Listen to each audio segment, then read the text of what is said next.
गरीब IAS officer. एक छोटे से गांव में एक गरीब परिवार रहता था।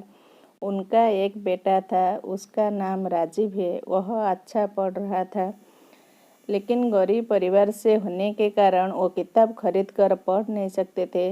माँ किसी घर बर्तन मांजती थी, किसी के घर खाना बनाती थी। उसका बेटा भी उसके साथ ही जाया करता था।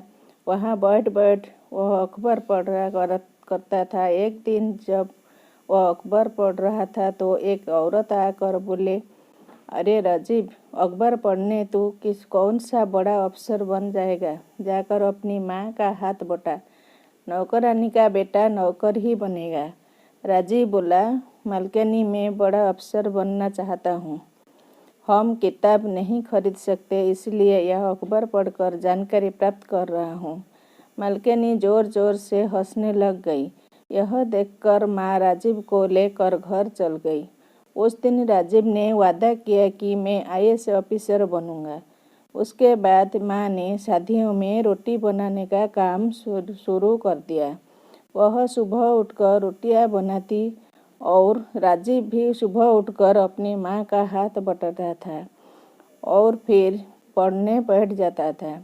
ऐसे ही कई साल तक राजीव पढ़ता रहा और हमेशा अच्छे नंबर लाने लगा। राजीव की लगन देखकर उसके गुरुजी ने इसे दिल्ली जाने के लिए सलाह दी और खर्चा भी खुद उठाने की जिम्मेदारी ली।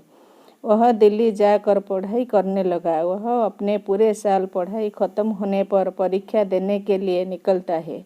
वहाँ जाकर उसने परीक्षा दी। राजीव ने वहाँ भी अपनी पढ़ाई जारी रखी और इंटरव्यू दिया। इंटरव्यू देने के बाद वह अपने गांव वापस लौट जाता है। थोड़े दिन बाद उसकी माँ अखबार खरीद कर लाती है और राजीव को अपना रिजल्ट देखने को कहती है। राजीव खुश होकर बोलता है, माँ, मैं पास हो गया, मैं आईएएस अफसर बन गया। उन दोनों की आंखों में आंसू आने लग गई। तो दोस्तों, इस कहानी से आपको पता चला होगा कि हमें हमेशा अपना लक्ष्य प्राप्त करने के लिए मेहनत करते रहना चाहिए।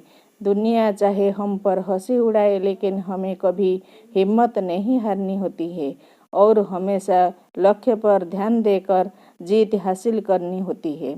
इस कहानी को अंत तक सुनने के लिए आपका बहुत बहुत धन्यवाद।